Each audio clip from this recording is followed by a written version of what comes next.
Ashwath SL ಅವರೊಂದಿಗೆ ನಡೆಸಿದ ಸಂದರ್ಶನ ಕೇಳೋಣ.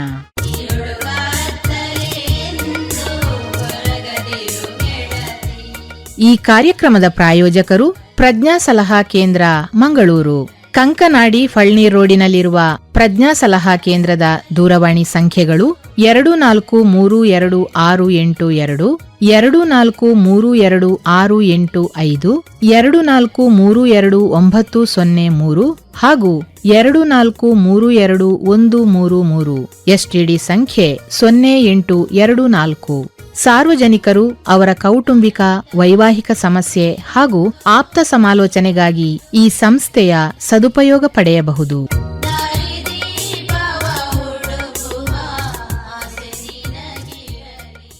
ಆತ್ಮೀಯ ಕೇಳುಗರೆ, ಪ್ರಜ್ಞಾ ಸಲಹಾ ಕೇಂದ್ರದ ಭರವಸೆಯ ಬೆಳಕು ಕಾರ್ಯಕ್ರಮಕ್ಕೆ ನಿಮ್ಮನ್ನೆಲ್ಲ ಪ್ರೀತಿಯಿಂದ ಸ್ವಾಗತಿಸುತ್ತಿದ್ದೇನೆ.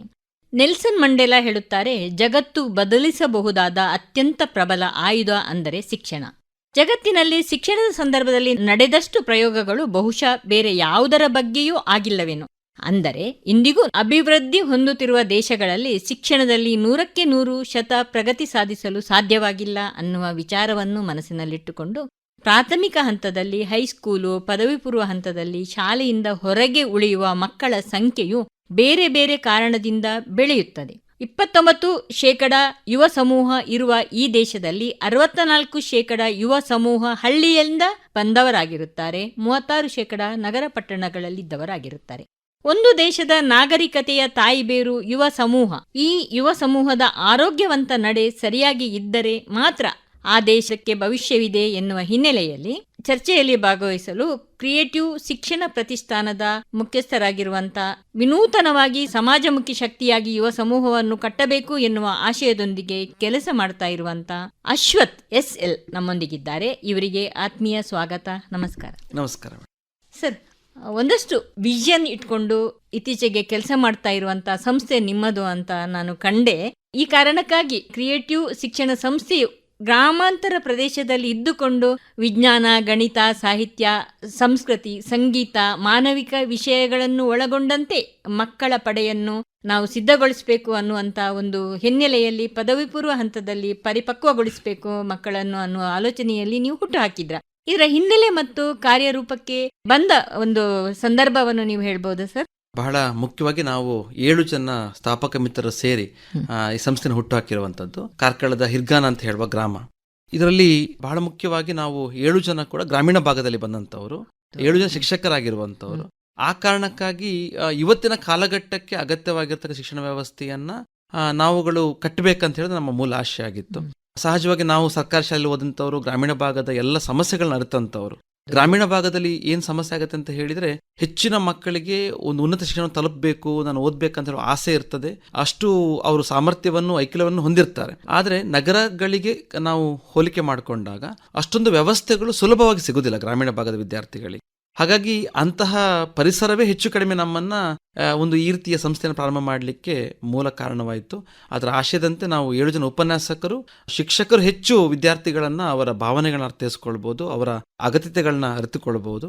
ಆ ದೃಷ್ಟಿಯಿಂದ ಅವರ ಅಗತ್ಯತೆಗಳಿಗೆ ಇವತ್ತಿನ ಕಾಲಘಟ್ಟಕ್ಕೆ ಬೇಕಾದ ಸ್ಪರ್ಧೆಯನ್ನು ಕೊಡುವ ಹಾಗೆ ಮತ್ತು ಎಲ್ರಿಗೂ ಸುಲಭವಾಗಿ ಸಿಗುವ ಹಾಗೆ ವ್ಯವಸ್ಥೆ ರೂಪಿಸಲಿಕ್ಕೆ ನಾವು ಕ್ರಿಯೇಟಿವ್ ಶಿಕ್ಷಣ ಸಂಸ್ಥೆಯನ್ನು ಕಟ್ಟಿದ್ವಿ. ಸರ್, ಇನ್ನೊಂದು ತುಂಬಾ ಆಸಕ್ತಿಕರವಾದ ವಿಷಯ ಅಂತ ಹೇಳಿದ್ರೆ, ನಾವೊಂದಷ್ಟು ಮಕ್ಕಳು ಓದ್ತಾ ಇಲ್ಲ ಅನ್ನುವಂಥದ್ದು ಪ್ರಸ್ತಾಪಿಸ್ತಾ ಇರ್ತೇವೆ. ಹದಿಹರೆಯದ ಮನಸ್ಸುಗಳನ್ನು ಆರೋಗ್ಯಕರವಾಗಿ ಕಟ್ಟುವ ಹಿನ್ನೆಲೆಯಲ್ಲಿ ಓದುವ ಸಂಸ್ಕೃತಿಯನ್ನು ಬೆಳೆಸುವುದು ಅಂತದ್ದು ಕೂಡ ಅಷ್ಟೇ ಮುಖ್ಯವಾಗಿರುತ್ತದೆ. ಈ ಓದುವ ಸಂಸ್ಕೃತಿಯನ್ನು ಬೆಳೆಸಬೇಕು ಅನ್ನುವ ಕಾರಣಕ್ಕಾಗಿ ಪುಸ್ತಕ ಮನೆ ಅನ್ನುವಂತ ಒಂದು ನಿಮ್ಮ ಕ್ರಿಯೇಟಿವ್ ಶಿಕ್ಷಣ ಪ್ರತಿಷ್ಠಾನದ ಭಾಗವಾಗಿ ನೀವು ಸ್ಥಾಪಿಸಿಕೊಂಡಿದ್ರ, ಈ ಬಗ್ಗೆ ಹೇಳ್ತೀರಾ ಸಂಕ್ಷಿಪ್ತವಾಗಿ? ಅಂದ್ರೆ ಓದು ಸಂಸ್ಕೃತಿ ಇದ್ದಾಗ ಮಾತ್ರ ಸಮಾಜ ಅತ್ಯಂತ ಮೇಲ್ಸ್ತರದಲ್ಲಿ ಬರಲಿಕ್ಕೆ ಸಾಧ್ಯ. ಸಹಜವಾಗಿ ಇವತ್ತಿನ ಕಾಲಘಟ್ಟದಲ್ಲಿ ಆರೋಪಗಳಿದ್ದಾವೆ, ಹದಿವಯದವರು ಯುವಕರು ಓದಿಲ್ಲ, ಬರವಣಿಗೆ ಇಲ್ಲ ಅಂತ ಹೇಳಿ. ಎಲ್ಲೋ ಒಂದು ಕಡೆ ಶಿಕ್ಷಣ ಸಂಸ್ಥೆಗಳ ಜವಾಬ್ದಾರಿ ಕೇವಲ ಮಕ್ಕಳನ್ನ ಉದ್ಯೋಗಕ್ಕೆ ತಲುಪಿಸುವಂಥದ್ದು, ಅವರು ಆಸೆ ಪಡ್ತಕ್ಕಂಥ ಪ್ರೊಫೆಷನಲ್ ಕೋರ್ಸ್ ರೀಚ್ ಮಾಡೋದು ಮಾತ್ರ ಆಗಿರದೆ. ಅದು ಖಂಡಿತ ಮುಖ್ಯ, ಯಾಕಂದ್ರೆ ಮಕ್ಕಳು ಬದುಕನ್ನು ಕಟ್ಕೊಳ್ಬೇಕು, ಅವರ ಅಪ್ಪ ಅಮ್ಮ ಕಾಣ್ತಕ್ಕಂಥ ಕನಸು ಆ ಮನೆಗೆ ಆಸರೆಗೆ ನಿಲ್ಬೇಕು, ಅದು ಖಂಡಿತವಾದಂತಹ ಪ್ರಾಥಮಿಕವಾದ ಪ್ರಿಯಾರಿಟಿ. ಅದರ ಜೊತೆಗೆ ಇವತ್ತು ಅವರೊಂದು ಮೌಲ್ಯಯುತ ಬದುಕನ್ನು ಬದುಕಬೇಕಂತಾದ್ರೆ ಅವರಲ್ಲಿ ಓದು ಸಂಸ್ಕೃತಿ ಏನು ಕ್ಷೀಣಿಸ್ತಾ ಉಂಟು ಅದನ್ನು ವೃದ್ಧಿಸಬೇಕಾದ್ದು ಕೂಡ ನಮ್ಮ ಜವಾಬ್ದಾರಿ ಅಂತ ನಾವು ಅರ್ಥಕೊಳ್ತೇವೆ. ಇದು ಯಾರೆಲ್ಲ ಜವಾಬ್ದಾರಿ, ಇದಕ್ಕೆ ಹೊಣೆಗಾರರು ಅಂತ ಕೇಳಿದ್ರೆ ಅಪ್ಪ ಅಮ್ಮ, ಶಿಕ್ಷಕರು ಮತ್ತು ಸಂಸ್ಥೆ. ಶಿಕ್ಷಣ ಸಂಸ್ಥೆ ಇದನ್ನು ನಿಭಾಯಿಸಲಿಕ್ಕೆ ಹೊರಟಾಗ ಬಹುಶಃ ನಾವು ಪೋಷಕರನ್ನು ಕನ್ವಿನ್ಸ್ ಮಾಡ್ಬೋದು, ಮಕ್ಕಳನ್ನು ಪ್ರೇರಣೆಯನ್ನು ಕೊಡ್ಬೋದು. ಮಕ್ಕಳಿಗೆ ಕೊಡೋ ಕಾರಣಕ್ಕಾಗಿ ಕ್ರಿಯೇಟಿವ್ ಪುಸ್ತಕ ಮನೆ ಅಂತ ಹೇಳೋ ಪರಿಕಲ್ಪನೆ ಬಂತು. ಆ ಪುಸ್ತಕ ಮನೆಯಲ್ಲಿ ನಾವು ಪುಸ್ತಕವನ್ನು ಬೇರೆ ಬೇರೆ ರೀತಿಯಲ್ಲಿ ಓದುಗರಿಗೆ ತಲುಪಿಸ್ತಕ್ಕಂಥ ಕೆಲಸ ಆಗ್ತಾ ಇದೆ, ಮತ್ತು ಹೊಸ ಓದುಗನ ಸೃಷ್ಟಿ ಮಾಡುವಂಥ ಕೆಲಸ ಆಗ್ತಾ ಇದೆ, ಮತ್ತು ಹೊಸ ಬರಹಗಾರನ ಸೃಷ್ಟಿ ಮಾಡ್ತಕ್ಕಂಥ ಕೆಲಸ ಆಗ್ತಾ ಇದೆ. ಈ 3 ಆಯಾಮಗಳಲ್ಲಿ ಪುಸ್ತಕದ ಕೆಲಸ ನಿಭಾಯಿಸ್ತಾ ಉಂಟು.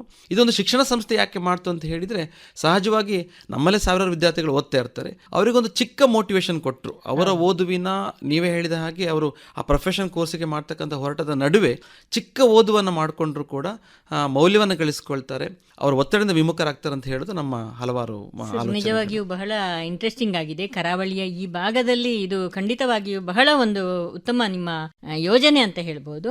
ಎಲ್ಲಕ್ಕಿಂತಲೂ ಮುಖ್ಯವಾಗಿ ಜೀವಪರ ಮನಸ್ಸುಗಳನ್ನು ಕಟ್ಟುವಂತ ಕೆಲಸ ಉಂಟಲ್ವಾ, ಅದಕ್ಕೆ ನಾವು ಸೆಲ್ಯೂಟ್ ಮಾಡಲೇಬೇಕಾಗ್ತದೆ.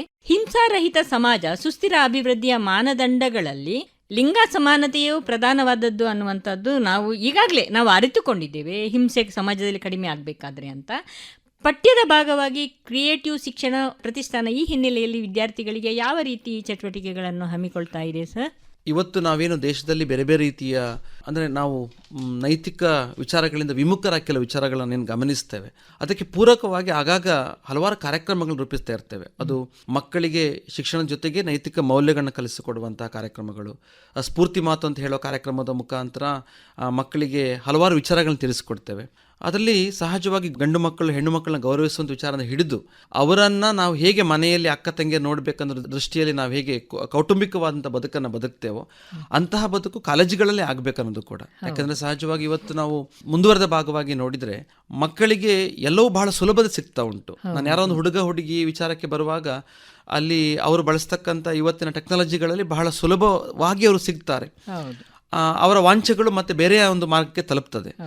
ಆಗ ಅದರಿಂದ ವಿಮುಖರಾಗಿ ಮತ್ತೆ ಒಳ್ಳೆಯ ಬದುಕನ್ನು, ನಾವೆಲ್ಲರನ್ನ ಗೌರವಿಸ್ತಕ್ಕಂಥ ಬದುಕನ್ನು ಆಗಬೇಕು ಅಂತ ಹೇಳಿದರೆ ನಾವು ಅದರ ಮುಖಾರವೇ ಹಲವಾರು ವಿಚಾರಗಳನ್ನು ತಲುಪಿಸಿಕೊಡಬೇಕು. ಅದಕ್ಕೆ ಸಂಬಂಧಪಟ್ಟ ಟಾಕ್ಗಳಾಗ್ತದೆ, ಕೆಲವರ ಕಾರ್ಯಕ್ರಮಗಳ ಮುಖಾಂತರ ನಾವು ಒಟ್ಟು ಸೇರಿಸಿ ಕುತೂಹಲದಿಂದ ಸ್ವಲ್ಪ ನಾವು ಆಚೆಗೆ ತರಬೇಕು. ನಾವೆಲ್ಲ ಒಟ್ಟಿಗಿದ್ದೇವೆ ಅಂತ ಹೇಳಿ ನಮ್ಮಲ್ಲಿ ಸುಮಾರು ಹಬ್ಬಗಳಾಗುತ್ತೆ ಮೇಡಮ್. ಯುಗಾದಿ ಹಬ್ಬ, ದೀಪಾವಳಿ, ರಂಜಾನ್, ಈ ಕಡೆಯಿಂದ ನಮ್ಮ ಕ್ರಿಸ್ಮಸ್ಸಿನ ಸೆಲೆಬ್ರೇಷನ್ ಎಲ್ಲವೂ ಕೂಡ ಒಟ್ಟಿಗೆ ಮಾಡ್ತೇವೆ. ಆಗ ಎಲ್ಲರೂ ಸೇರಿ ಅದನ್ನು ಸಂಭ್ರಮಿಸುವಾಗ ಮತ್ತೆ ಒಂದು ಸೆಕೆಂಡ್ ಮನೆಯ ಫೀಲಿಂಗೇ ಬರ್ತದೆ. ನಾವು ತುಂಬ ದೂರದ ಇಟ್ಟಾಗ ಮಾತ್ರ ಆ ಗಂಡು ಹೆಣ್ಣು ಅಂತ ಹೇಳುವ ಅಸಮಾನತೆ ಜಾಸ್ತಿ ಆಗೋದ್ರಿಂದ ಕುತೂಹಲಗಳು ಜಾಸ್ತಿ ಆಗ್ತಾ ಹೋಗುತ್ತೆ. ಅವರನ್ನು ಗೌರವಿಸುವ ಬದಲು ಇನ್ನೇನೋ ಬೇರೆ ಬೇರೆ ಮಾರ್ಗದಲ್ಲಿ ಹೋಗುವಂಥ ಅವಕಾಶಗಳು ಜಾಸ್ತಿ ಇರ್ತದೆ. ನಾವೆಲ್ಲ ಒಟ್ಟಿಗಿದ್ದೇವೆ ಅಂತ ಹೇಳೋ ಫೀಲಿಂಗ್ ಬಂದಾಗ ಬಹುಶಃ ಆ ರೀತಿ ಸಮಸ್ಯೆಗಳು ಬಹಳ ಕಡಿಮೆ ಇರುತ್ತೆ. ಹೌದು, ಒಂದು ಕುಟುಂಬ ಜೀವನದಲ್ಲಿ ಇದೆಲ್ಲ ಮುಖ್ಯ ಆಗ್ತದೆ. ಅದೇ ರೀತಿ ಸಮಾಜ ಜೀವಿಯಾಗಿ ಕೂಡ ನಾವು ಗಂಡು ಹೆಣ್ಣು ಜೊತೆಯಾಗಿ ಬದುಕಬೇಕಂತ. ನಿಮ್ಮ ಮಾತಿನಲ್ಲಿ ಈಗಾಗಲೇ ಬಂತು ಸರ್, ಸಾಮಾಜಿಕ ಜಾಲತಾಣಗಳಿಲ್ಲದ ಶಿಕ್ಷಣ ಇಲ್ಲ ಅನ್ನುವಂಥ ಒಂದು ವಾಸ್ತವದಲ್ಲಿ ನಾವಿದ್ದೇವೆ. ಈ ಒಂದು ಹಂತದಲ್ಲಿ ಇದನ್ನೇ ವ್ಯಸನವಾಗಿಸಿಕೊಂಡು ಶಿಕ್ಷಣವನ್ನು ನಿರ್ಲಕ್ಷ್ಯ ಮಾಡ್ತಾ ಇರುವಂಥ ಮಕ್ಕಳು ಹಳ್ಳಿ ಪಟ್ಟಣಗಳಲ್ಲಿ ಬೇಕಾದಷ್ಟು ಕಾಣ್ತಾ ಇದ್ದಾರೆ. ನಮಗೆ ಹೆತ್ತವರಿಗೆ ಶಿಕ್ಷಕರಿಗೆ ಸವಾಲಾಗಿರುವ ವಿಷಯ ಕೂಡ ಇದು. ಇಂಥ ಒಂದು ಸಂದರ್ಭದಲ್ಲಿ ಮಕ್ಕಳನ್ನು ಶಿಕ್ಷಣದ ಮುಖ್ಯ ವಾಹಿನಿಗೆ ತಂದು ಅವರನ್ನು ಗುರಿಯತ್ತ ಉಪಕ್ರಮಿಸುವಂತೆ ಮಾಡುವಂತಹದ್ದು ಕೂಡ ನಮ್ಮ ಒಂದು ಮುಖ್ಯ ಜವಾಬ್ದಾರಿ. ಈ ಬಗ್ಗೆ ನೀವೇನು ಸಲಹೆ ನೀಡಲಿಕ್ಕೆ ಇಷ್ಟಪಡ್ತೀರಾ ಸರ್? ಸಾಮಾಜಿಕ ಜಾಲತಾಣಗಳಿಂದ ವಿಮುಖರಾಗುವಂಥ ಕಾಲಘಟ್ಟದಲ್ಲಿ ನಾವಿಲ್ಲ, ಅಂದರೆ ಅದರೊಟ್ಟಿಗೆ ಬದುಕಬೇಕಾದ ಅನಿವಾರ್ಯತೆ ನಮಗಿದೆ. ಹಾಗೆಂದ ಮಾತ್ರಕ್ಕೆ ಇವತ್ತಿನ ಗೆಜೆಟ್ಸ್ಗಳು, ಇವತ್ತಿನ ಸಾಮಾಜಿಕ ಮಾಧ್ಯಮ ಎಲ್ಲವೂ ನಮಗೆ ಮಾರಕ ಅಂತಲೂ ಹೇಳಲಿಕ್ಕೆ ಸಾಧ್ಯ ಇಲ್ಲ. ಅದು ಪೂರಕವಾಗಿಯೂ ಇದ್ದಾವೆ. ಬಟ್ ಅದನ್ನು ನಾವು ಹೇಗೆ ನೋಡ್ತೇವೆ, ಹೇಗೆ ಬಳಸ್ಕೊಳ್ತೇವೆ ಅಂತ ಬಹಳ ಮುಖ್ಯ ಆಗ್ತದೆ. ಈಗ ನಾವು ಕಲಬುರಗಿಯ ಕೇಸ್ನಲ್ಲಿ ನೋಡಿದ್ವಿ, ಇನ್ನು ಅಪ್ರಾಪ್ತರು ಹುಡುಗ ಮತ್ತು ಹುಡುಗಿ 17 ವಯಸ್ಸಿನ ಒಳಗಡೆನೆ ಇನ್ಸ್ಟಾಗ್ರಾಮ್ ಅಲ್ಲಿ ಚಾಟ್ ಮಾಡಿಕೊಂಡು ಇದು ಮಾಡಿ ಮನೇಲಿ ಒಪ್ಪಲಿಲ್ಲ ಅನ್ನೋ ಕಾರಣಕ್ಕೆ ಇಬ್ಬರು ಆತ್ಮಹತ್ಯೆ ಮಾಡಿಕೊಂಡಂತಹ ಕೇಸ್. ಇದು ನೋಡುವಾಗ ತುಂಬಾ ಭಯ ಆಗ್ತದೆ. ಅಂದ್ರೆ ಇವತ್ತಿನ ಯುವ ಸಮುದಾಯ ಅಥವಾ ಮಕ್ಕಳು ಯಾವ ಕಡೆ ಸಾಕ್ತಾ ಇದ್ದಾರೆ ಅಂತ ಹೇಳೋದು ದೊಡ್ಡ ಪ್ರಶ್ನೆ. ಇದರಲ್ಲಿ ಖಂಡಿತವಾಗಿಯೂ ನೀವು ಹೇಳಿದ ಹಾಗೆ ಶಿಕ್ಷಣ ಸಂಸ್ಥೆಗಳ, ಶಿಕ್ಷಕರ ಮತ್ತೆ ಪೋಷಕರ ಪಾತ್ರ ಬಹಳ ಮುಖ್ಯವಾಗಿರುವಂಥದ್ದು. ಮಕ್ಕಳನ್ನ ನಾವು ಬ್ಲೇಮ್ ಮಾಡುವ ಮೊದಲು ಮನೆಯಲ್ಲಿ ನಾವು ಪಾಲಕರು ಹೇಗೆ ಅವ್ರು ನೋಡ್ತಾ ಇದ್ದೇವೆ, ಅವರು ಸಾಮಾಜಿಕ ಮಾಧ್ಯಮ ಬಳಸುವಾಗ ನಾವು ಸ್ವಲ್ಪ ಗಮನ ಇಡಬೇಕಾಗುತ್ತೆ. ಮೊಬೈಲ್ ಕೊಟ್ಟು ಬಿಡಿದ ತಕ್ಷಣ ಆಗ್ಲಿಲ್ಲ, ಆ ಮೊಬೈಲ್ ಅಲ್ಲಿ ಏನ್ ನೋಡ್ತಾರೆ, ಅಥವಾ ಅವರು ಸುಳ್ಳು ಹೇಳಿಕೊಂಡು ಮೊಬೈಲ್ ನೋಡ್ಬೋದು. ಕಾಲೇಜ್ನಲ್ಲಿ ಹೋಮ್ವರ್ಕ್ ಕೊಟ್ಟಿದ್ದಾರೆ, ಶಾಲೆಯಲ್ಲಿ ನಾವು ವರ್ಕ್ ನೋಡ್ಲಿಕ್ಕೆ ಹೇಳಿದ್ದಾರೆ, ನಂಗೆ ಆ ಟಾಪಿಕ್ ಅರ್ಥ ಆಗಿಲ್ಲ, ಹಾಗೆ ನಾನು ಮೊಬೈಲ್ ನೋಡ್ತೇನೆ. ಇದೆಲ್ಲ ಕಾರಣವನ್ನು ಬಳಸಿಕೊಂಡು ಮೊಬೈಲ್ ನೋಡುವಾಗ ಮನೆಯಲ್ಲಿ ಪಾಲಕರು ಸ್ವಲ್ಪ ಅವರನ್ನ ಮೊಬೈಲ್ ಅಲ್ಲಿ ಜೊತೆಗೆ ಮಾನಿಟರಿಂಗ್ ಇಡಬೇಕಾಗ್ತದೆ. ಇನ್ನು ಕಾಲೇಜ್ನಲ್ಲಿ ನಮ್ಮ ವ್ಯವಸ್ಥೆಯಲ್ಲಿ ವಸತಿ ಕಾಲೇಜ್ ಆಗಿದ್ರಿಂದ ಅಲ್ಲಿ ಮೊಬೈಲ್ ಕೊಡುವ ಪ್ರಶ್ನೆ ಇಲ್ಲ. ಆದ್ರೆ ಮಕ್ಕಳಿಗೆ ಇವತ್ತಿನ ಕಾಲಘಟ್ಟಕ್ಕೆ ಬೇಕಾದಂತಹ ಗೆಜೆಟ್ಸ್ ಗಳನ್ನ ಬಳಸಿಕೊಂಡು ಸ್ಟಡಿ ಮಾಡ್ಲಿಕ್ಕಿದ್ರೆ ಅದಕ್ಕೆ ಬೇಕಾದ ಪೂರಕ ವ್ಯವಸ್ಥೆ ನಾವು ಮಾಡಿದ್ದೇವೆ. ಆ ಆಧುನಿಕ ತಂತ್ರಜ್ಞಾನದಿಂದ ನಾವು ನಾವು ವಿಮುಖರಾಗಿ ಹೋಗ್ಲಿಕ್ಕೆ ಸಾಧ್ಯ, ಅದರೊಟ್ಟಿಗೆ ಖಂಡಿತ, ಬದುಕಬೇಕು. ಈಗ ಮುಂದೆ AI ಬರ್ತಾ ಉಂಟು ಅಂತ ಅದನ್ನ ವಿರೋಧ ಮಾಡಿ ಕುತ್ಕೊಂಡ್ರೆ ಆಗೋದಿಲ್ಲ. ನಾವು ಅದರೊಟ್ಟಿಗೆ ಹೋಗುವಂತಹ, ಅದನ್ನ ಬಳಸ್ಕೊಂಡು ಇನ್ನೂ ಎತ್ತರಕ್ಕೆ ಬೆಳೆಯುವಂತ ಯೋಚನೆಗಳನ್ನ ಮಾಡಬೇಕೇ ವಿನಃ ವಿರುದ್ಧವಾಗಿ ನಾವು ಯೋಚಿಸಲಿಕ್ಕೆ ಸಾಧ್ಯ ಇಲ್ಲ. ಆದ್ರೆ ಅದರ ಎಲ್ಲ ವಿಚಾರಗಳಲ್ಲಿ ಕೂಡ ಒಂದು ಪ್ಲಸ್ ಮತ್ತೆ ಮೈನಸ್ ಇರ್ತದೆ, ಪರ ಮತ್ತು ವಿರೋಧ ಇರ್ತದೆ. ಆ ಪರದೊಟ್ಟಿಗೆ ಅದರ ಲಾಭಗಳೊಟ್ಟಿಗೆ ನಾವು ಬದುಕುವಂತ ಕಲೆಯನ್ನು ಕಲ್ತ್ಕೊಳ್ಬೇಕು.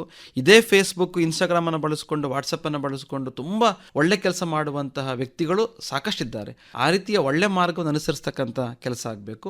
ಶಾಲಾ ಕಾಲೇಜುಗಳಲ್ಲಿ ಇದರ ಬಗ್ಗೆ ಅವೇರ್ನೆಸ್ ಅನ್ನು ಕೊಡಬೇಕಾಗ್ತದೆ. ಎಲ್ಲಿಯವರೆಗೆ ಇನ್ಸ್ಟಾಗ್ರಾಮ್ ಅನ್ನು ಬಳಸಬಹುದು, ಯಾಕೆ ಬಳಸಬೇಕು, ಅದರ ಸಮಸ್ಯೆಗಳು ಏನೆಲ್ಲ ಕಂಡಿದ್ದಾವೆ ನಾವು ಸುತ್ತಮುತ್ತ ನೋಡುವಾಗ, ಅದನ್ನ ಪರವಾಗಿ ಬಳಸಿಕೊಂಡು ಒಳ್ಳೆ ಕೆಲಸಕ್ಕಾಗಿ ಬಳಸಿಕೊಂಡಾಗ ಎಂತ ದೊಡ್ಡ ಎತ್ತರವನ್ನು ಕಂಡಿದ್ದಾರೆ ಅಂತ ಹೇಳುವ ವಿಚಾರವನ್ನು ಆಗಾಗ ತಿಳಿಸ್ತಾ ಇದ್ರೆ, ಅದರ ಜೊತೆಗೇನೆ ಸ್ವಲ್ಪ ಹೊತ್ತು ನಾವು ಮೊಬೈಲ್ ಅನ್ನು ಬಿಟ್ಟು ಹೊರಗಿರ್ತಕ್ಕಂಥ ಪ್ರಪಂಚವನ್ನು ಕಲಿಸಿಕೊಟ್ಟಾಗ ಹೆಚ್ಚು ನಾವು ಎಲ್ಲರೂ ಹತ್ತಿರ ಆಗ್ತೇವೆ. ಹೇಗೆ ಒಂದು ನಮ್ಮ 90ರ ಕಾಲಘಟ್ಟದಲ್ಲಿ ನಾವೆಲ್ಲ ಹೇಗೆ ನಮ್ಮ ಬಾಲ್ಯವನ್ನು ಕಳೆದು ಬಂದು ಸ್ವಲ್ಪ ಇವತ್ತಿನ ಕಾಲಘಟ್ಟದ ಮಕ್ಕಳಿಗೆ ಅದನ್ನ ತಿಳಿಸಿಕೊಡೋದು ಒಳ್ಳೇದು. ಅಲ್ಲಿಗೆ ನಾವು ಹೋಗ್ಲಿಕ್ಕೆ ಆಗದೆ ಹೋದ್ರು ಕೂಡ, ಆ 90ರ ಕಾಲಘಟ್ಟಕ್ಕೆ ನಮಗೆ ವಾಪಸ್ ಹೋಗ್ಲಿಕ್ಕೆ ಆಗದೆ ಹೋದ್ರು ಕೂಡ, ಅವತ್ತಿನ ಮಾನವೀಯ ಸಂಬಂಧಗಳು ಹೇಗಿತ್ತು, ನಾವು ಹೇಗೆ ಬದುಕ್ತಾ ಇದ್ವಿ, ಆ ಫ್ರೆಂಡ್ಶಿಪ್ ಅಂತ ಹೇಳೋದು ಹೇಗಿತ್ತು, ನಮ್ಮ ಬಯಲಲ್ಲಿ ಆಟವನ್ನು ಹೇಗೆ ಆಡ್ತಾ ಇದ್ವಿ, ಅದು ಇವತ್ತು ವಿಮುಖರಾಗಿ ಹೋಗಿದೆಯಲ್ಲ, ಇವತ್ತು ನಮಗೆ ತಪ್ಪಿ ಹೋಗಿದೆಯಲ್ಲ, ಅದನ್ನು ಮತ್ತೆ ನಾವು ರೀಕ್ರಿಯೇಟ್ ಮಾಡಬೇಕಾದ್ರೆ ಸ್ವಲ್ಪ ಹೊತ್ತಾದರೂ ಮೊಬೈಲ್ನ ದೂರವಿಟ್ಟು ಓದುವ ಸಂಸ್ಕೃತಿಗೆ, ಆಟ ಆಡೋ ಸಂಸ್ಕೃತಿಗೆ ಬಂದಾಗ ಅದು ಸುಲಭ ಆಗ್ತದೆ.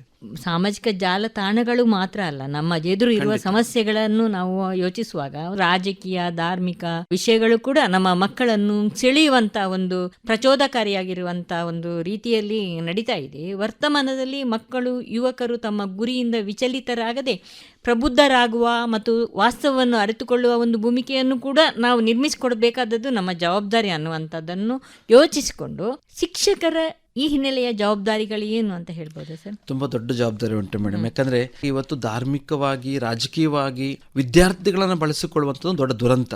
ಯಾಕಂದ್ರೆ ತಿಳಿದವರು ನಾವುಗಳೆಲ್ಲ ನಮ್ಮ ರಾಜಕೀಯ ಹೋರಾಟಗಳು, ಧಾರ್ಮಿಕ ಹೋರಾಟಗಳು, ವೈಯಕ್ತಿಕ ನೆಲೆಗಟ್ಟುಗಳು ಬೇರೆ ಆಗಿದ್ರು ಕೂಡ ಅದನ್ನ ತರಗತಿಲಿ ತಂದು ಮಕ್ಕಳನ್ನ ಹುಚ್ಚೆಬ್ಬಿಸ್ತಕ್ಕಂಥ ಕೆಲಸ ಬಹಳ ಮಾರಕವಾದಂಥದ್ದು ಶಿಕ್ಷಣ ಒಂದು ವ್ಯವಸ್ಥೆಗೆ. ಇದ್ರಲ್ಲಿ ನನ್ನ ಮಾರ್ಗ ಬಹಳ ಸ್ಪಷ್ಟ.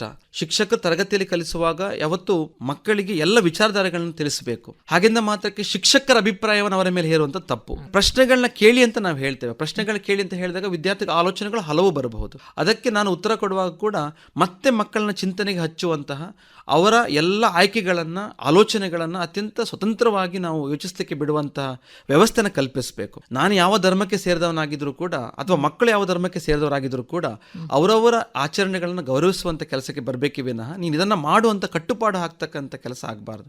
ಇದರ ಜೊತೆಗೆ ರಾಜಕೀಯವಾಗಿ ನಾವು ಮಕ್ಕಳನ್ನ ಬಳಸಿಕೊಳ್ತಾ ಹೋದ ಹಾಗೆ ದೇಶದ ವ್ಯವಸ್ಥೆಗಳು ಕೂಡ ತುಂಬಾ ಅಲ್ಲೋಲ ಕಲ್ಲೋಲ ಆಗ್ತದೆ.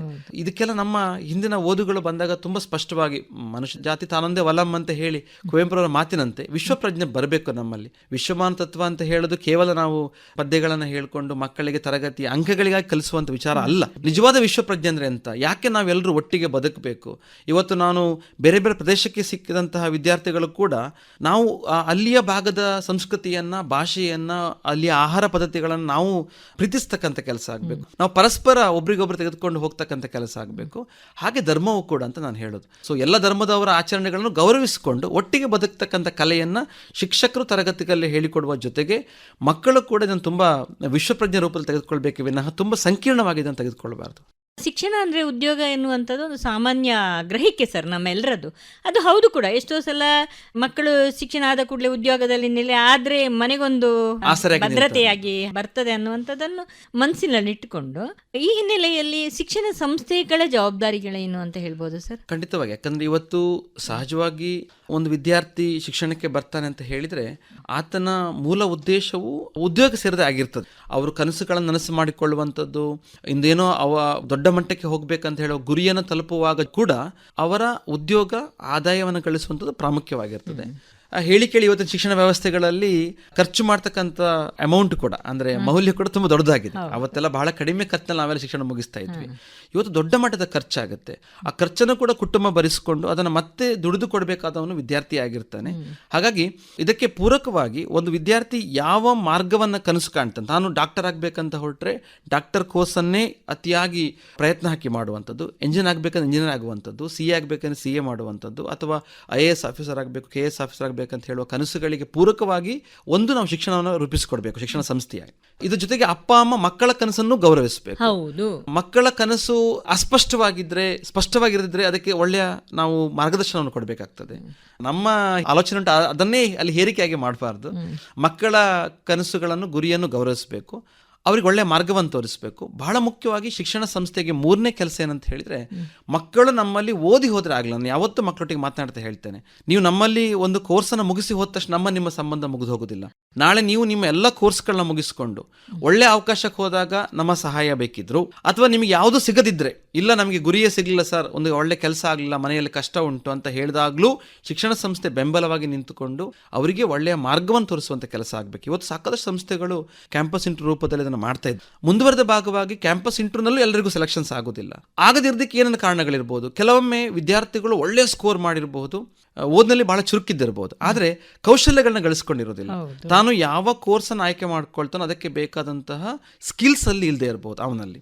ಆ ಸ್ಕಿಲ್ ಅನ್ನು ರೂಪಿಸಲಿಕ್ಕೆ ಕೆಲವೊಂದಷ್ಟು ಇವತ್ತು ಕಾರ್ಯಾಗಾರಗಳನ್ನ ಮಾಡಬೇಕಾಗ್ತದೆ. ಶಿಕ್ಷಣ ಸಂಸ್ಥೆ ಕೇವಲ ವಿದ್ಯಾರ್ಥಿಯನ್ನು ಗಳಿಸಿಕೊಟ್ಟರೆ ಸಾಕಾಗೋದಿಲ್ಲ, ಅದರ ಆಚೆಗೆ ವಿದ್ಯಾರ್ಥಿಗಳನ್ನ ದೇಶಕ್ಕೆ ಬೇಕಾದಂಥ ಒಳ್ಳೆ ಇಂಜಿನಿಯರ್ ಕೊಡಬೇಕಾದಂಥದ್ದು, ಒಳ್ಳೆ ಡಾಕ್ಟರ್ ನಿರ್ಮಾಣ ಮಾಡುವಂಥದ್ದು, ಒಳ್ಳೆ CA ಅನ್ನ ಕಟ್ಟುವಂಥದ್ದು, ನೈತಿಕ ಮೌಲ್ಯ ಇರತಕ್ಕಂತಹ CAಗಳು ಬೇಕಾಗಿದ್ದಾರೆ ಇವತ್ತು ನಮ್ಮ ದೇಶಕ್ಕೆ.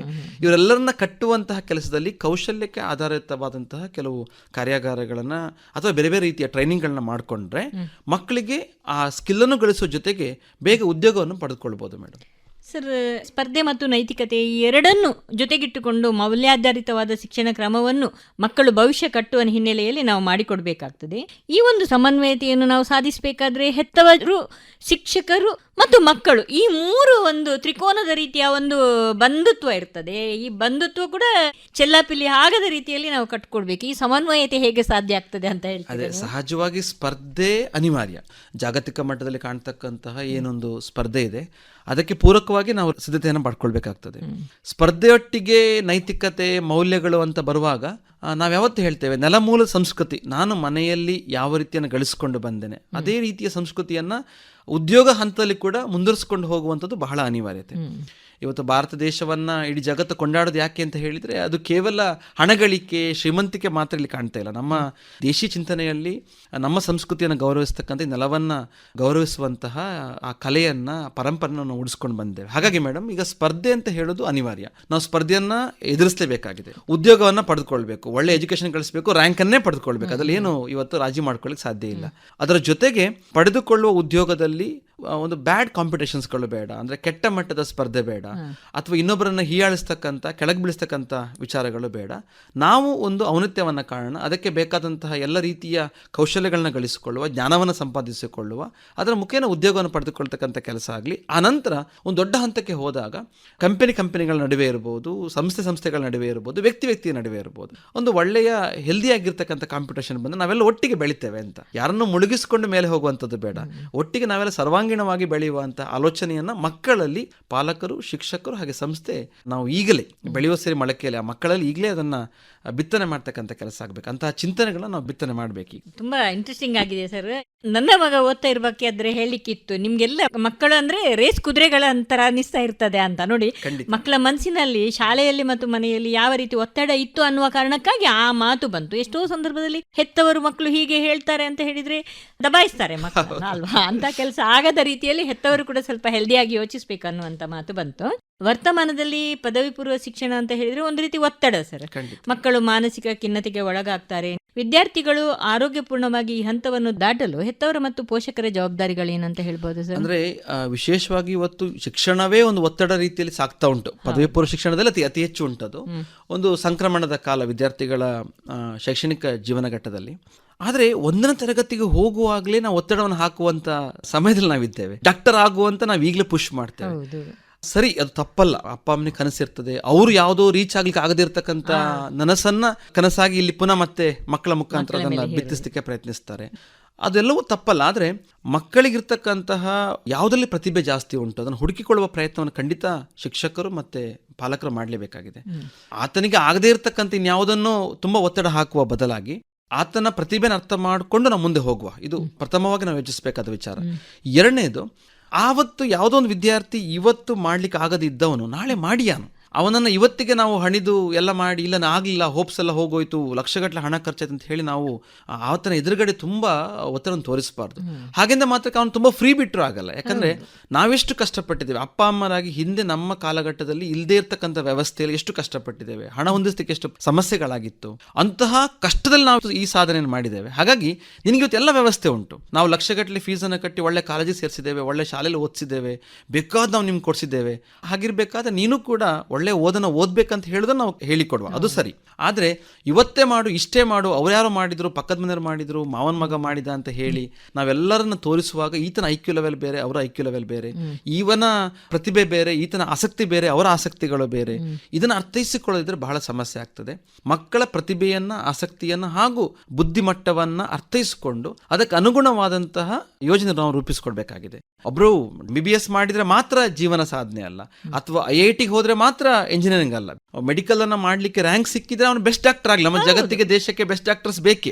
IIT ಓದೋನು ಇವತ್ತು ಹೊಸ ಹೊಸ ಟೆಕ್ನಾಲಜಿನ ಮಾರ್ಪಾಡು ಮಾಡುವಂಥದ್ದು ಬೇಕಾಗಿದೆ ನಮಗೆ. ಹಾಗೆಂದ್ರೆ ಮಾತ್ರ ಅದೊಂದೇ ಜೀವನ ಅಲ್ಲ ಅಂತ. ಒಬ್ಬ ಡ್ರೈವರ್ ಬೇಕು, ಒಬ್ಬ ರೈತ ಬೇಕು ನಮ್ಮ ಈ ಸಮಾಜದಲ್ಲಿ. ನಾವೆಷ್ಟು ನೋಡಿದ್ರೆ ಒಬ್ಬ ರೈತ, ಒಳ್ಳೆ ಓದಿಕೊಂಡಂತ ಅರ್ಹತೆ ಇರ್ತಕ್ಕಂಥ ರೈತ ಕೂಡ ಹೊಸ ಬಿತ್ತನೆಯನ್ನು ಮಾಡಿ ಅತಿ ದೊಡ್ಡ ಶ್ರೀಮಂತನಾದಂತೂ ಸಾಧನೆ ಮಾಡಿದನ್ನು ಕೂಡ ನಾವು ಕಂಡಿದ್ದೇವೆ.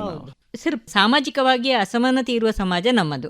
ಏಕರೂಪ ಶಿಕ್ಷಣ ವ್ಯವಸ್ಥೆಯೊಳಗಿನ ಸ್ಪರ್ಧಾತ್ಮಕ ಜಗತ್ತನ್ನು ನಾವು ಅರ್ಥ ಮಾಡಿಕೊಳ್ಬೇಕಾಗ್ತದೆ. ಮತ್ತು ಎಲ್ರಿಗೂ ಕೂಡ ಉದ್ಯೋಗ ಅವಕಾಶಗಳಿರ್ಬೋದು ಸಿಗ್ಬೇಕು ಅನ್ನುವಂತ ನೆಲೆಯಲ್ಲಿ ನಾವು ಯಾವ ರೀತಿ ಪ್ರಯತ್ನಿಸಬಹುದು ಅಂತ. ಅಂದ್ರೆ ಕನ್ನಡ ಮಾಧ್ಯಮ ಶಾಲೆಗಳನ್ನು ಮನಸ್ಸಿನಲ್ಲಿಟ್ಟುಕೊಂಡು ಅದರ ಜೊತೆ ಸ್ಪರ್ಧಿಸ್ತಾ ಇರುವಂತ ಕೇಂದ್ರೀಯ ವಿದ್ಯಾಲಯಗಳನ್ನು ಮನಸ್ಸಿನಲ್ಲಿಟ್ಕೊಂಡು ನೀವೇನು ಹೇಳಿಕ್ಕೆ ಇಷ್ಟಪಡ್ತೀರಾ ಅಂತ ಹೇಳಿ. ಈಗ ಕನ್ನಡ ಮಾಧ್ಯಮ ಶಾಲೆಯಲ್ಲಿ ಓದಿದ ತಕ್ಷಣ ಕೇಂದ್ರೀಯ ವಿದ್ಯಾಲಯದ ಮಕ್ಕಳನ್ನ ಸ್ಪರ್ಧೆ ಮಾಡ್ಲಿಕ್ಕೆ ಆಗುದಿಲ್ಲ ಅಂತ ಹೇಳೋದು ಸುಳ್ಳು. ಕೆಲವೊಮ್ಮೆ ನಾನು ಆ ಚರ್ಚೆಗಳನ್ನ ನೋಡಿದ್ದೆ. ಮೇಡಮ್, ಈಗ ನಾನು ಕನ್ನಡ ಮಾಧ್ಯಮ ಓದ್ದವನು, ಅದೇ ನಾನು PUC ಅಲ್ಲಿ ಇಂಗ್ಲೀಷಲ್ಲಿ ಈ ಫಿಸಿಕ್ಸ್, ಕೆಮಿಸ್ಟ್ರಿ, ಮ್ಯಾಥ್ಸ್, ಬಯಾಲಜಿನ ಅರ್ಥ ಮಾಡಿಕೊಂಡು ಮತ್ತೆ ಕಲಿಸ್ಲಿಕ್ಕೆ ಬಂದಾಗ ನಮಗೆ ಕಷ್ಟ ಆಗಲಿಲ್ಲ ಅಂತಲ್ಲ, ಬಟ್ ಅದನ್ನು ಇಷ್ಟಪಟ್ಟಾಗ ಎಲ್ಲವೂ ಸಾಧ್ಯ. ಅದೇ ಕೇಂದ್ರೀಯ ವಿದ್ಯಾಲಯದ ಬಂತ ಮಕ್ಕಳಿಗೆ ನಾವು ಟೀಚ್ ಮಾಡಿದ್ದೇವೆ, ಅವರಿಗೆ ಬಹಳ ಹ್ಯಾಪಿ ಆಗಿದೆ. ಅಂದ್ರೆ ಎಲ್ಲೂ ಸಮಸ್ಯೆ ಬರದಾಗೆ ಟೀಚ್ ಮಾಡಿದ್ದೇವೆ ನಾವು. ಕನ್ನಡ ಮಾಧ್ಯಮದ ವಿದ್ಯಾರ್ಥಿಯು ಅದನ್ನ ಖಂಡಿತವಾಗಿ ನಿರ್ವಹಿಸಬಲ್ಲ, ಅಲ್ಲಿ ಯಾವ ಡಿಫ್ರೆನ್ಸ್ ಇಲ್ಲ ಮೇಡಮ್. ಆದ್ರೆ ಅವರಿಗೆ ಅವಕಾಶಗಳು ಸ್ವಲ್ಪ ಬೇಗ ಸಿಕ್ಕಿರ್ತದೆ. CBSE ಮಕ್ಕಳಿಗೆ ಅಂದ್ರೆ ಪಠ್ಯದಲ್ಲಿ ಬೇಗ ಕಲ್ತಿರ್ತಾರೆ. ಆದ್ರೆ ಕೊನೆಯಲ್ಲಿ ಜೀವನದ ಗೆಲುವು ಅಂತ ಬಂದಾಗ ಕನ್ನಡ ಮಾಧ್ಯಮ ಶಾಲೆಯಲ್ಲಿ ಎಷ್ಟೋ ಸರಿ ಮಕ್ಕಳು ಹೆಚ್ಚು ನೈತಿಕ ಶಿಕ್ಷಣವನ್ನ, ಜೀವನ ಆದರ್ಶಗಳನ್ನ ಕಲ್ತಿರ್ತಾರೆ. ಬಹಳ ಸೋಲು ಗೆಲುವನ್ನ ಅತ್ಯಂತ ಸಮಚಿತ್ತ ನಿರ್ವಹಿಸ್ತಕ್ಕಂಥ ಕಲೆಯನ್ನ ಈ ಮಕ್ಕಳು ಕಲ್ತಿರ್ತಾರೆ. ನೀವು CBSE ಓದಂತ ಎಷ್ಟೋ ಮಕ್ಕಳು ನಾವು ಕೆಲವೊಮ್ಮೆ ನೋಡ್ತೇವೆ, ಸೋಲು ಬಂದಾಗ ಬಹಳ ಕಂಗಾಲಾಗಿ ಬಿಡ್ತಾರೆ. ಕನ್ನಡ ಮಾಧ್ಯಮದಲ್ಲಿ ಅದು ಅವರೊಂಥರ ಜೀವನದ ಪಾಠದಾಗ ಕಲ್ತು ಬಿಟ್ಟಿರ್ತಾರೆ. ಬಟ್ ಇಲ್ಲಿ ನಾನು ಯಾರನ್ನೂ ಕಡಿಮೆ ಅಂತ ಹೇಳಲಿಕ್ಕೆ ಸಾಧ್ಯ ಇಲ್ಲ. ಬಿಕಾಸ್ ನಾನು CBSE ಯಲ್ಲೂ ವಂಡರ್ಸ್ ಮಾಡಿದ ಮಕ್ಕಳು ನೋಡಿದ್ದೇನೆ, ಅಲ್ಲೂ ಕಿನ್ನರಾಗಿದ್ದನ್ನು ನೋಡಿದ್ದೇನೆ, ಕನ್ನಡ ಮಾಧ್ಯಮದಲ್ಲಿ ಮಿರಾಕಲ್ ಮಾಡಿದ ಮಕ್ಕಳು ನೋಡಿದ್ದೇವೆ. ಹಾಗಾಗಿ ಸಾಧ್ಯ ಇಲ್ಲ ಅಂತ ಹೇಳೋದು ತುಂಬಾ ತಪ್ಪಾಗ್ತದೆ. ಎಲ್ಲ ಮಕ್ಕಳಿಗೂ ಸಮಾನವಾದ ಅವಕಾಶ ಇದೆ. ನನ್ನ ಮಕ್ಕಳಿಗೆ ಕೇಳ್ಕೊಳ್ಳೋದು ಇಷ್ಟೇ, ಅದನ್ನ ನಾನು ಕಡಿಮೆ, ಸ್ಟೇಟ್ ಬೋರ್ಡ್ ಅಂದ್ರೆ ಕಡಿಮೆ, CBSE ಅಂದ್ರೆ ಜಾಸ್ತಿ, ICSE ಅಂದ್ರೆ ಅಂತಾರಾಷ್ಟ್ರೀಯ ಮಟ್ಟ ಅಂತ ಅಂದ್ಕೊಳ್ಳುವ ಬದಲು ಎಲ್ಲರೂ ಕಲಿಯುವ ಶಿಕ್ಷಣ ಒಂದೇ, ಅದ್ರಲ್ಲಿರ್ತಕ್ಕಂಥ ಕಂಟೆಂಟ್ ಒಂದೇ, ಕಲಿಸುವ ಮಾರ್ಗಗಳಲ್ಲಿ ಭಿನ್ನತೆ ಉಂಟು. ಹಾಗಾಗಿ ನನಗೆ ಅವಕಾಶಗಳು ಮುಂದೆ ಸಿಗ್ತದೆ. ಆ ಸಿಕ್ಕ ಅವಕಾಶವನ್ನು ನಾನು ಬ್ಯೂಟಿಫುಲ್ ಆಗಿ ಬಳಸ್ಕೊಳ್ತೇನೆ ಅಂತ ಹೇಳುವ ಧ್ಯೇಯವನ್ನು ಇಟ್ಟುಕೊಂಡು ಮುಂದೆ ಹೋದ್ರೆ ಖಂಡಿತ ಆತ್ಮವಿಶ್ವಾಸವನ್ನ ಬದುಕಿನಲ್ಲಿ ಗೆಲ್ಲಿಸಿಕೊಡುತ್ತೇನೆ. ಹೌದು ಸರ್, ಈ ವಸತಿ ಶಾಲೆಗಳಲ್ಲಿ ಹದಿಹರೆಯದ ಮಕ್ಕಳು ಪೇರೆಂಟ್ಸ್ಗಳಿಂದ ದೂರ ಇರ್ತಾರೆ. ಆ ಸಂದರ್ಭದಲ್ಲಿ ಈ ಮಕ್ಕಳನ್ನು ನಿಭಾಯಿಸುವ ಒಂದು ಚಾಕಚಕ್ಯತೆಯನ್ನು ನೀವು ಹೇಗೆ? ಇದನ್ನು ನಾವು ಅವೇ ಫ್ರಮ್ ಹೋಮ್ ಅಂತಾನೆ ಹೇಳ್ತೇವೆ ಹಾಸ್ಟೆಲ್ಗಳನ್ನ. ನಾನು ಹೇಳೋದಿಷ್ಟೇ, ಹಾಸ್ಟೆಲ್ ಅಂತ ಹೇಳೋದು ನಮ್ಮ ಬದುಕಿನಲ್ಲಿ ಸಿಗ್ತಕ್ಕಂಥ ಅತ್ಯಂತ ದೊಡ್ಡ ಅನುಭವವನ್ನು ಕೊಡುವಂತಹ ಒಂದು ಅವಕಾಶ. ನಾನು ಹಾಸ್ಟೆಲ್ ಬದುಕಿನಲ್ಲಿ 2 ವರ್ಷ ಓದ್ದನು. ಹಾಸ್ಟೆಲ್ ಬದುಕಿನಲ್ಲಿ ಸಾಕಷ್ಟು ಕಲಿತೇವೆ ನಾವು. ಅಂದ್ರೆ ಪರಸ್ಪರೊಟ್ಟಿಗೆ ಬದುಕುದು ಹೇಗೆ, ಕೋಆರ್ಡಿನೇಷನ್ಸ್ ಹೇಗೆ ಬರ್ತದೆ, ಸಹಬಾಳ್ವೆ ಅಂದ್ರೆ ಎಂತ. ನ್ಯೂಕ್ಲಿಯರ್ ಫ್ಯಾಮಿಲಿಗಳಿರುವ ಸಂದರ್ಭದಲ್ಲಿ ಇದು ಒಂದು ಖಂಡಿತವಾಗಿ ಆಲ್ಟರ್ನೇಟ್. ಇವತ್ತಿನ ಫ್ಯಾಮಿಲಿಗಳು ಹೆಚ್ಚು ನ್ಯೂಕ್ಲಿಯರ್ ಫ್ಯಾಮಿಲಿ. ಹೌದು, ಕೂಡು ಕುಟುಂಬದಲ್ಲಿ ಬಂದಂತವರಿಗೆ ಸಹಜವಾಗಿ ಗೌರವಿಸ್ತಕ್ಕಂಥ ಪರಸ್ಪರೊಟ್ಟಿಗೆ ಬದುಕುವಂತ ಕಲೆ ಕಲ್ತಿರ್ತಾರೆ. ಹಾಸ್ಟೆಲ್ಗೆ ಬಂದಾಗ ಇದು ಒಳ್ಳೆ ಅವಕಾಶ. ನ್ಯೂಕ್ಲಿಯರ್ ಫ್ಯಾಮಿಲಿಯಿಂದ ನಾವೊಂದು ಎಲ್ಲರೂ ಒಟ್ಟಿಗೆ ಸೇರಿ ಬದುಕ್ತಕ್ಕಂಥ ಅವಕಾಶವನ್ನು ಸಿಕ್ಕಿರ್ತದೆ. ಸಹಜವಾಗಿ ಅಲ್ಲಿ ಖಿನ್ನತೆಗೆ ಹೋಗ್ತಾರೆ. ಒಂಥರ ತುಂಬಾ ಸಾರಿ ನಾವು ಹೊಸ ಹೊಸ ಸಮಸ್ಯೆಗಳು ನೋಡ್ತೇವೆ. ಆ ಸಮಸ್ಯೆಗೆ ಒಂದು ತುಂಬಾ ಆಪ್ತವಾಗಿ ಮಕ್ಕಳು ಫ್ರೆಂಡ್ ಆಗ್ಲಿಕ್ಕೆ ಬಿಡಬೇಕು ನಾವು ಫಸ್ಟಿಗೆ. ಅದಾದ ಮೇಲೆ ಅವರು ಬೇರೆ ಬೇರೆ ಕಲೆಯನ್ನ, ಬೇರೆ ಬೇರೆ ಊರಿನ ಸಂಸ್ಕೃತಿಯನ್ನ ಕಲಿತಾರೆ, ಅದನ್ನ ಇಷ್ಟಪಡ್ತಾರೆ. ಕೆಲವರಿಗೆ ಅದು ಇಷ್ಟ ಆಗಲ್ಲ. ಯಾರೋ ಒಂದು ಮಲೆನಾಡಿನ ವಿದ್ಯಾರ್ಥಿಗೆ ನಾರ್ತ್ ಕರ್ನಾಟಕದ, ಉತ್ತರ ಕರ್ನಾಟಕದ ಭಾಷೆ ಬಹಳ ವಿಚಿತ್ರವಾಗಿ ಕಾಣಬಹುದು ಮೊದಲು, ಬಟ್ ಆಮೇಲೆ ಅದು ತುಂಬಾ ಎಲ್ಲ ಸಂಸ್ಕೃತಿಯನ್ನ ಗೌರವಿಸ್ತಕ್ಕಂಥ ಕಲೆ ಕಲಿತಾರ ಅವರು. ಅದನ್ನ ಒಟ್ಟಿಯಾಗಿ ಬಿಡಬೇಕು ನಾವು ಫಸ್ಟಿಗೆ. ಎರಡನೇ ವಿಚಾರವಾಗಿ ತಕ್ಷಣ ಅವರ ಸಮಸ್ಯೆಗೆ ಸ್ಪಂದಿಸ್ತಕ್ಕಂಥ ನಮ್ಮಲ್ಲಿ ನಿಲಯಪಾಲಕರು ಇರ್ತಾರೆ, ಅದಾದ್ಮೇಲೆ ಆಪ್ತ ಸಮಾಲೋಚಕರು ಇರ್ತಾರೆ, ಮತ್ತೆ ನಾವುಗಳು ಕೂಡ ಮಕ್ಕಳೊಟ್ಟಿಗೆ ಮಾತಾಡ್ತೇವೆ. ಅವಾಗೇನೋ ನಮ್ಗೆ ಅವರ ಹೊಸ ಸಮಸ್ಯೆಗೆ ನಾನು ಕೇಳಿಸ್ಕೊಳ್ತೇವೆ. ಆ ಕೇಳಿಸ್ಕೊಂಡಾಗ ನಾವು ಅದಕ್ಕೆ ಒಳ್ಳೆ ರೀತಿಯಲ್ಲಿ ಪರಿಹಾರ ಕೊಡ್ಲಿಕ್ಕೆ ಸಾಧ್ಯ ಆಗುತ್ತೆ. ಅಂದ್ರೆ ಕೆಲವೊಮ್ಮೆ ಮಕ್ಕಳಿಗೆ ಬೆಳಿಗ್ಗೆ 5 ಗಂಟೆಗೆ ಹೇಳೋದು ಕೂಡ ಒಂದು ಟಾಸ್ಕ್ ಆಗುತ್ತೆ. 5 ಗಂಟೆಗೆ ಹೇಳ್ಬೇಕಾ ಅಂತ. 5 ಗಂಟೆಗೆ ಹೇಳೋ ಅಭ್ಯಾಸವನ್ನು ಈಗ ಮಾಡ್ಕೊಂಡಾಗ ಮುಂದೆ ಬದುಕಿನಲ್ಲಿ ತುಂಬಾ ಶಿಸ್ತನ್ನ ಕಲಿತಾರೆ ಅವರು. ಓದುವಾಗ ಕೂಡ ಇಷ್ಟೊತ್ತು ಕಂಟಿನ್ಯೂಸ್ ಆಗಿ ಓದ್ಬೇಕಂದ್ರೆ ಮನೇಲಿ ಓದ್ಲೇ ಇಲ್ಲ, ಅರ್ಧ ಗಂಟೆ ಟಿವಿ ನೋಡ್ತಾ ಇದ್ವಿ, ಅರ್ಧ ಗಂಟೆ ಆಟ ಆಡ್ತಾ ಇದ್ವಿ, ಮಾತಾಡ್ತಾ ಇದ್ವಿ. ಇಲ್ಲಿಯೂ ಆ ಮಾತೆಲ್ಲವೂ ಸಿಗುತ್ತೆ, ಆದ್ರೆ ಟಿವಿ ಮತ್ತೆ ಮೊಬೈಲ್ ಸಿಗೋದಿಲ್ಲ. ಆಗ ನಾವು ಅದನ್ನ ತಕ್ಷಣ ಟಿವಿ ಮತ್ತೆ ಮೊಬೈಲ್ ಏಕದಮ್ ತಪ್ಪಿಸ್ಲಿಕ್ಕೆ ಸಾಧ್ಯ ಇಲ್ಲ ಮೇಡಮ್. ಯಾಕಂದ್ರೆ 10ನೇ ತರಗತಿ ತನಕ 17 ವರ್ಷದೊಟ್ಟಿಗೆ ಬದುಕಿರ್ತಾರ ಅವರು. ಏಕದಮ್ ಇಲ್ಲಿ ಬಂದ ತಕ್ಷಣ ಟಿವಿ ಇಲ್ಲ, ಮೊಬೈಲ್ ಇಲ್ಲ ಅಂತ ಹೇಳುವಾಗ ಸ್ವಲ್ಪ ಕಷ್ಟ ಆಗ್ತದೆ. ಅದಕ್ಕೆ ಅದನ್ನ ವಿಮುಖರನ್ನಾಗಿ ಮಾಡಿಸ್ತಕ್ಕಂಥ ಕೆಲವು ಸ್ಕಿಲ್ಫುಲ್ ಆಗಿ ತೆಗೆದುಕೊಂಡು ಹೋಗ್ಬೇಕು. ಆ ರೀತಿಯ ಕಾರ್ಯಕ್ರಮಗಳನ್ನ ಕೊಟ್ಟು, ಆಟ ಆಡ್ಲಿಕ್ಕೆ ಬಿಟ್ಟು, ಟಿವಿಯಲ್ಲಿ ಬೇಕಾದ ಒಳ್ಳೆಯ ವಿಚಾರಗಳನ್ನ ಮಾತ್ರ ತೋರಿಸಿ, ಇಂಟರ್ನೆಟ್ ನಲ್ಲಿ ಬೇಕಾದನ್ನ ಮಾತ್ರ ತೋರಿಸ್ತಕ್ಕಂಥ, ಅದನ್ನ ಟೆಕ್ನಾಲಜಿಕಲ್ಲೇ ನಾವು ಬಳಸಿಕೊಂಡು ಸಾಲ್ವ್ ಮಾಡುವಂತ ವಿಚಾರ ಮಾಡ್ತೇವೆ. ಆಮೇಲೆ ಅವರಿಗೆ ಕೌನ್ಸಿಲಿಂಗ್ ಗಳಾಗುತ್ತೆ ಸಮಸ್ಯೆ ಪಟ್ಟವರಿಗೆ. ಮತ್ತೆ ಕೌನ್ಸಿಲಿಂಗ್ ಮಾಡ್ಬೇಕಂದ್ರೆ ಸುಮ್ಮನೆ ನಾವು ಬೆಂತಟ್ಟಿ ಮಾತನಾಡಿಸುವಾಗ ಅವ್ರು ನಮ್ಗೆ ಹೆಚ್ಚು ಆಪ್ತರಾಗ್ತಾರೆ. ಅವಾಗ ಅವರು ಸಮಸ್ಯೆನ ಹೇಳ್ಕೊಳ್ತಾರೆ. ಎಲ್ಲಿಯವರೆಗೆ ಅಂತಂದ್ರೆ ಎಷ್ಟೋ ಸರಿ ಅವರ ಮನೆಯಲ್ಲೇ ಅಪ್ಪ ಅಮ್ಮ ನಡುವೆ ಸಮಸ್ಯೆ ಇರ್ತದೆ, ಹಾಗಾಗಿ ಅವರು ಹಾಸ್ಟೆಲ್ಗೆ ಬಿಟ್ಟಿರ್ತಾರೆ. ಅಥವಾ ಇನ್ಯಾವುದೋ ಬೇರೆ ಬೇರೆ ಕಾರಣಗಳಿರ್ತದೆ, ಏನೋ ಫೈಟಿಂಗ್ ಆಗಿರುತ್ತೆ, ಡೈವರ್ಸ್ ಆಗಿರುತ್ತೆ, ಅಥವಾ ಕುಟುಂಬದಲ್ಲಿದ್ದು ಕೂಡ ತುಂಬಾ ಸಮಸ್ಯೆಗಳನ್ನು ಕಂಡಿರ್ತಾರೆ ಅವರು. ಆ ಕಾರಣಕ್ಕಾಗಿ ಮಕ್ಕಳನ್ನ ಹಾಸ್ಟೆಲ್ಗೆ ಬಿಟ್ಟಿರ್ತಾರೆ. ಅವರು ಅಲ್ಲೆಲ್ಲೂ ಹೇಳಿಕೊಳ್ಳದ ಸಮಸ್ಯೆ ನಮ್ಮ ಹತ್ರ ಹೇಳ್ಕೊಳ್ತಾರೆ. ಆಗ ಅದಕ್ಕೂ ಪರಿಹಾರ ಕೊಡುವಂತಹ ಅವಕಾಶಗಳು ನಮಗೆ ಸಿಕ್ಕಿದೆ. ಸರ್, ಬಾರಿ ಇಂಟ್ರೆಸ್ಟಿಂಗ್ ಆದ ಒಂದು ಬದುಕು ನಿಮ್ಮದು. ಪ್ರತಿದಿನ ಪ್ರತಿ ಒಂದು ಹೊಸ ಮಗುವಿನ ಜೊತೆ ಮುಖಾಮುಖಿ ಆಗುವಂತದ್ದು ಒಂದು ದೊಡ್ಡ ಸಾಮ್ರಾಜ್ಯದ ಜೊತೆ ನೀವು ಬದುಕ್ತಾ ಇದ್ದೀರಿ ಅಂತ ಹೇಳ್ಬೋದು. ಪೇರೆಂಟಿಂಗ್ ಮತ್ತು ಟೀಚಿಂಗಿನ ಹೊಸ ಪರಿಭಾಷೆಗಳನ್ನು ನಾವು ಅರ್ಥೈಸ್ಕೊಳ್ಬೇಕಾಗ್ತದೆ. ಇದನ್ನು ನೀವು ಹೇಗೆ ವಿಶ್ಲೇಷಿಸ್ತೀರಾ? ಮುಖ್ಯವಾಗಿ ನಾವು ಪೇರೆಂಟಿಂಗ್ ಅನುಭವಿಸಿದ ರೀತಿಗೂ ಮತ್ತೆ ನಾವು ಪೇರೆಂಟಿಂಗ್ ನಿಮ್ಮ ಒಂದು ಜಮಾನ ಇದು ತಲೆಮಾರು ಈ ಪೇರೆಂಟಿಂಗ್ ಮಾಡುವ ರೀತಿಗೂ ಡಿಫ್ರೆಂಟ್ ಆಗಿರ್ತದಲ್ವಾ? ಇದನ್ನು ಹೇಗೆ ವಿಶ್ಲೇಷಿಸಿ?